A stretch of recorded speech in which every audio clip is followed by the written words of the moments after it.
Okay, in this video we're going to look at a little theorem called the squeeze theorem. Some people call it the pinching theorem or the sandwich theorem. I think most traditional calculus books tend to call it the squeeze theorem or the squeezing theorem.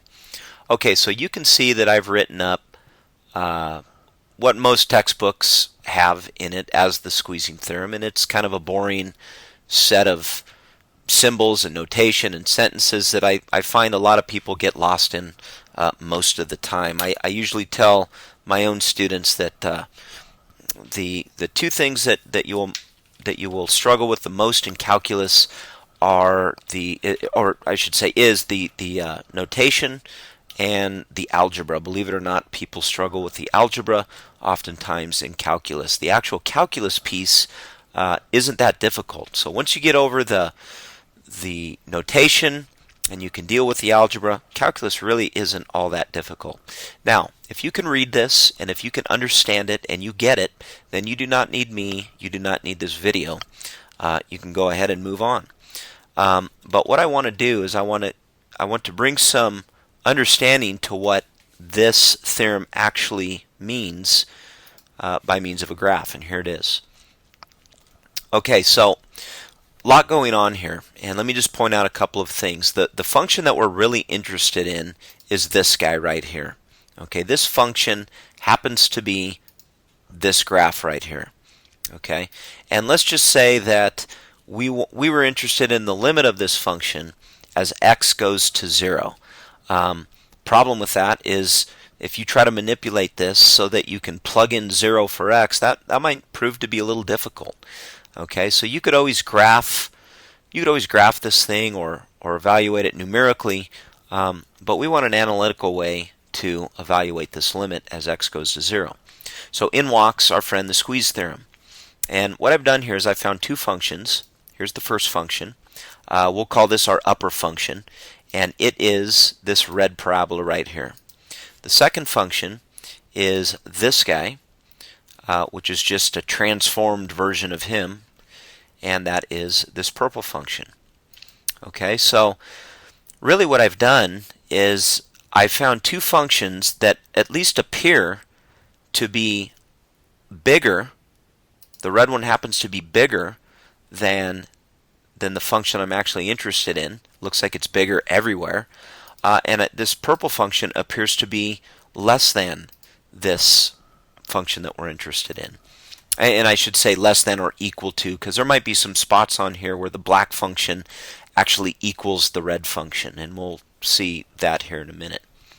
Okay, so at least a casual look at the graph, it appears that the first condition of this theorem appears to be satisfied. In other words, the purple parabola is this g of x, the red parabola is this h, or other way around, I should say. The purple parabola is the h and the red is the g, and the f is the black function.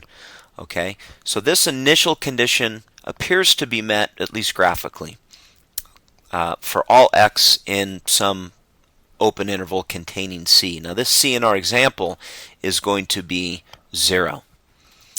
Okay, so let's get back to the graph. And now what we want to do is we want to see what the limit of this function is and this function as x gets really close to 0. And the idea here is that if this function is in between these two functions, and you can see that 0.02 is in between negative 0.09 and 0.09, if this black number is always in between the purple number and the red number, in some given interval, that if the purple number and the red number happen to be the same, well, what does that mean about the black number? Well, you can see as we let x get really close to 0, that the limit of my purple function and the limit of my red function appear to be 0. Okay, and as we get really close to 0, you can see that since this function must be between these two functions, that this limit as x goes to 0 appears to be forced to be 0 as well. Let's see if I can grab that point. Whoops. Okay, so let's maybe come in on the other side. So we're letting x, I know it says a, but it's really an x. We're going to let x approach 0, and we're interested in what is the limit of the red, what is the limit of the purple, and if those guys are the same, right around 0, then that will squeeze that black ball to the same limit. So as x gets close to 0, you can see the black ball getting close to 0 as well. Now, this is interesting because notice what it says for f of x of a there, that it's undefined.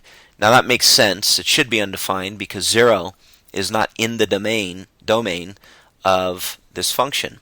And that's okay because we're not interested in f of 0. We're interested in the limit of f as x goes to 0. Okay, remember that this function doesn't have to be defined at the c value that you're actually approaching. We just care about what is this doing as you get close to that c value. We don't really care about what happens at the c value.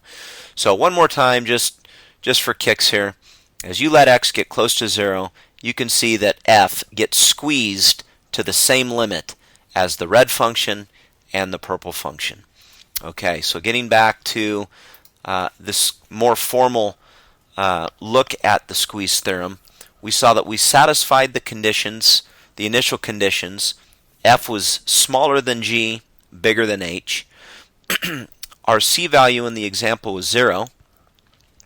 And we noticed that as x approached 0, and this is a more generic c here, as x approached 0 of the first parabola, that limit was 0. And as x approached 0 of our bottom function or top function, it was 0 as well. So these two limits were the same.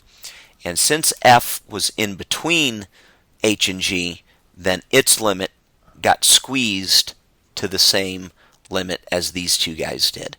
I hope that made sense.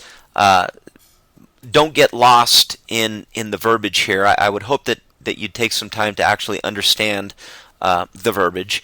But just remember this picture right here, and that is the squeezing theorem in action. In the next video, we'll go ahead and look at an example that uses the squeeze theorem. See you then.